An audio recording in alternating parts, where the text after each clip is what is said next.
ஜாம்பவான் நேயர்களுக்கு பிரபாகரனின் அன்பு வணக்கம். இன்றைய நிகழ்ச்சியில் நம்மோடு இணைந்திருக்கிறார் தமிழ்நாடு மல்யுத்த சங்கத்தினுடைய மாநில தலைவர் திரு லோகநாதன் அவர்கள். வணக்கம் சார். வணக்கம் சார். இந்தியாவிற்கு தங்கப்பதக்கம் வென்று தருவார் அப்படின்னு வினேஷ் போகத் அவர்கள் மீது ஒரு பெரிய நம்பிக்கை இருந்தது இந்திய மக்களுக்கு. ஆனா இப்ப தகுதி நீக்கம் செஞ்சிருக்காங்க. என்ன காரணத்துக்காக தகுதி நீக்கம் பண்ணிருக்காங்க சார்? சார் அது வந்து பாத்தீங்கன்னா நம்ம ரெஸ்லர்ஸ் வந்து பாத்தீங்கன்னா ஒவ்வொரு நாளுமே வந்து பாத்தீங்கன்னா விளையாடக்கூடிய ஒவ்வொரு நாளுமே தங்களுடைய வெயிட்டை வந்து கரெக்டா காட்ட வேண்டியது வந்து யுனைடெட் வேர்ல்ட் ரெஸ்லிங்கோட ரூலுங்க இது.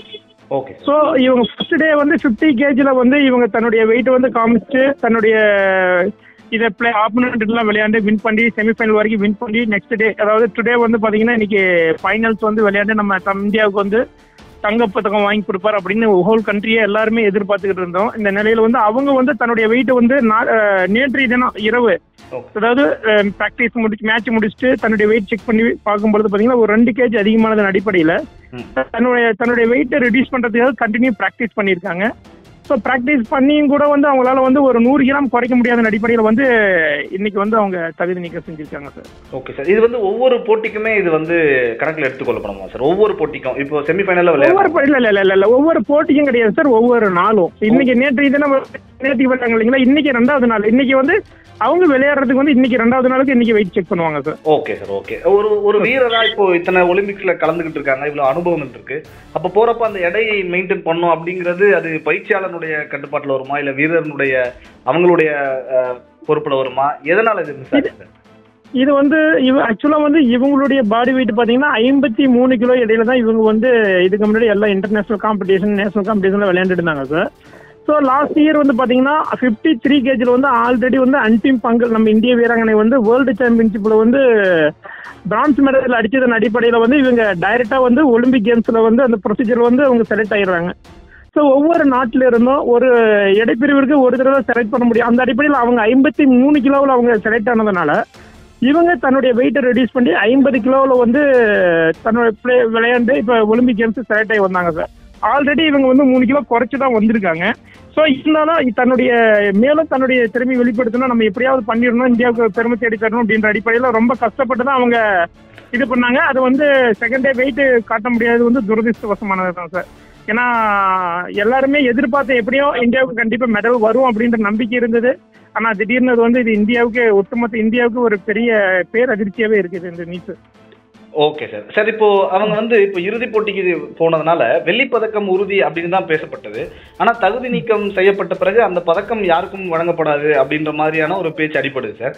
அது ரூல்ஸ்ல என்ன சார் இருக்கு? அந்த வெள்ளிப்பதக்கம் நமக்கு கிடைக்குமா இல்ல எப்படி சார்? வெள்ளிப்பதக்கம் நமக்கு வராது சார். அதாவது வந்து இவங்க வந்து வெயிட் வந்து இப்படி காட்டினதுனால இது வந்து யுனைடெட் வேர்ல்ட் ரெஸ்லிங் ரூல் வந்து பாத்தீங்கன்னா முதல் இடத்துல இருக்கு. இப்ப 2வது இடத்துல இப்ப இவங்க விளையாண்டாங்க இல்லைங்களா, இவங்க தோத்தவங்க வந்து அவங்க விளையாடுறதுக்கு வாய்ப்பு இருக்கு sir. Okay sir. Okay sir. அதே மாதிரி இன்னொரு பக்கம் வந்து இது கொஞ்சம் அரசியல் சார்ந்த கேள்விதான் இருந்தாலும் கேட்கிறேன். ஒரு பக்கம் சமூக வலைதளங்கள்ல நம்மளால பார்க்க முடியுது, இது ஏதோ அரசியல் விளையாட்டுல அரசியல் இருக்கு அப்படின்லாம் சில பேர் பதிவுகள்லாம் போடுறாங்க சார். அந்த மாதிரியான வாய்ப்புகள் ஏதாவது இருக்கா சார்? இல்ல சார், சான்ஸே இல்ல சார். இது வந்து ரெஸ்லிங்ன்றது வந்து பாத்தீங்கன்னா ரூல்ஸ் அண்ட் ரெகுலேஷன் எல்லாமே யுனைடெட் வேர்ல்ட் ரெஸ்லிங்கினுடைய விதிமுறைகளுக்கு உட்பட்டு தான் இந்த விளையாட்டு வந்து நடத்தப்படுகிறது சார்.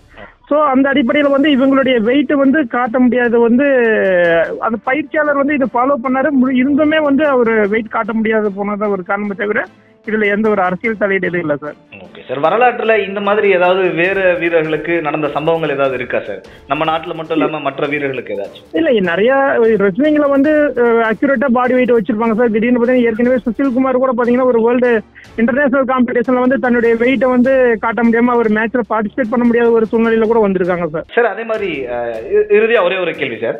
நம்ம தமிழகத்துல பொறுத்த வரைக்கும் இந்த விளையாட்டுல எவ்வளவு வீரர்கள் ஆர்வமா ஈடுபட்டு இருக்காங்க சார்? சார் நம்ம தமிழ்நாட்டுல இப்ப வந்து நல்ல ஒரு டெவலப் ஆயிட்டு வந்துட்டு இருக்கு சார். இப்ப நம்ம சவுத் இந்தியா சாம்பியன்ஷிப்ல வந்து பாத்தீங்கன்னா இப்போ லாஸ்ட் 1 month பிஃபோர் வந்து கிட்டத்தட்ட ஒரு 30 மெடல் வந்து தமிழ்நாடு வந்து சவுத் இந்தியாவில் வந்து ரன்னர் அப் சாம்பியன்ஷிப் பட்டம் நம்ம தமிழ்நாடு வின் பண்ணிருக்கு சார்.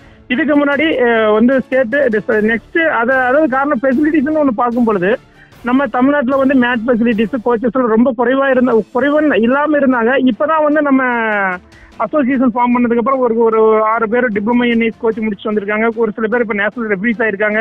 இப்போ நம்ம தமிழ்நாடு அரசாங்கம் இப்போ வந்து கோச்சஸ் அதாவது ரெஸ்லிங்னு ஒரு கோச் கடலூர்ல வந்து ஸ்போர்ட்ஸ் ஹாஸ்டல் ஒன்று ஓப்பன் பண்ணிட்டு இப்போ வந்து நல்ல ஒரு டெவலப் ஆயிட்டு வந்துட்டு இருக்கு சார்.